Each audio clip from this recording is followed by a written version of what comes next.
tiis lang ng mga ilang buwan kasi yung sugat ng ligaments, gumagaling din po yun. Makakabalik ka sa pagbubuhat, balibag, makakasuntok ka, maibabalik mo lahat yun.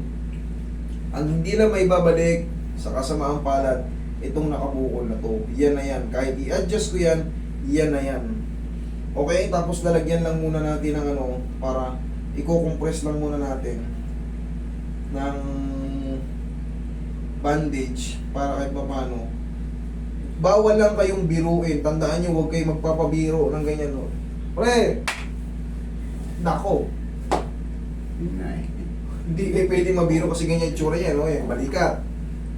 Pag hinampas kita rito, mabibinat na naman siya. Babagsak yung balikat mo.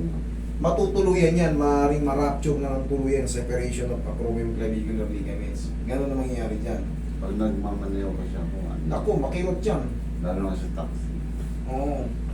Hindi ko masyado may angat. Hindi may angat. Yun ang ano, kasi namamaga nga ito. Pero yun ang aayusin ko. Ayan, Nakpo. medyo masakit siya. Masakit. Kung magalaw lang siya.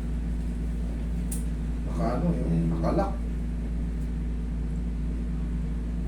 Iyaw. Palambutin mo na natin.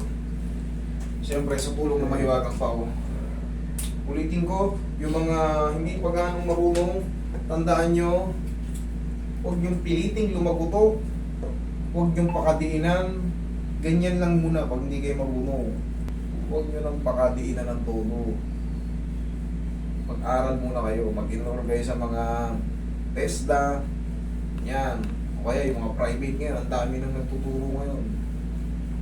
Diyan kayo, sa umpisa, normal naman lahat hindi Sino ba marunong. gumano niya? Sino ba mahilot yan? Diyan. Sa yung medication.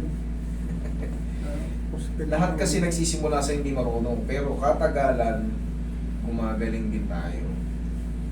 Dahil yan, parang tayo nag-aaral lang ng grade 1. Nung una, hindi tayo marunong sulat. Pero katagalan, natututo tayo. Kasi kung relax na nga, kung lalabanan na. Sabi mo, umaabot na rito, di ba? O, huwag mo lalabanan. Lambot ng leg, lambot ng leg. Relax lang. Isa pa. One more.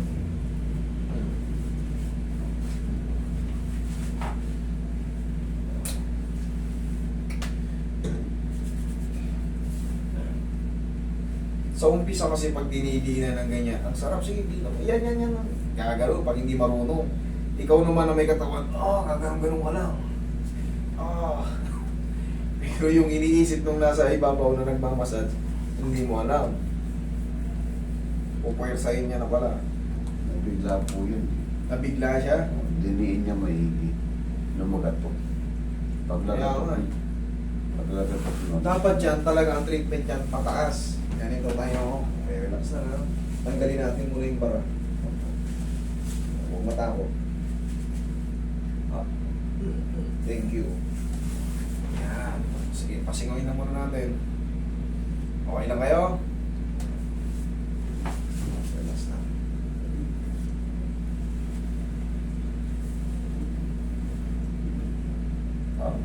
Atak. Sige, peace lang.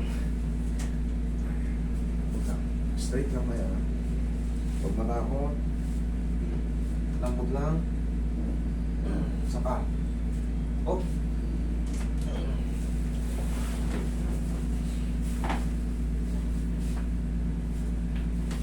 Mukha ko ng bandage. Alalayan mo natin itong bagong ano pa to eh.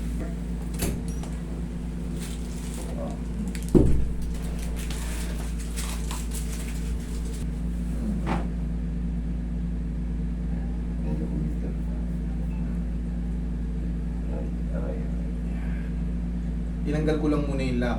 Ngayon, yung pain na nararamdaman nyo, because, yun nga, fragile pa to, kaya nilagyan ko kayo ng ganyan, para, pwede nyo naman kilo siya, tayo ka tayo. Pwede nyo naman ganun yun. Sige, dalaw mo.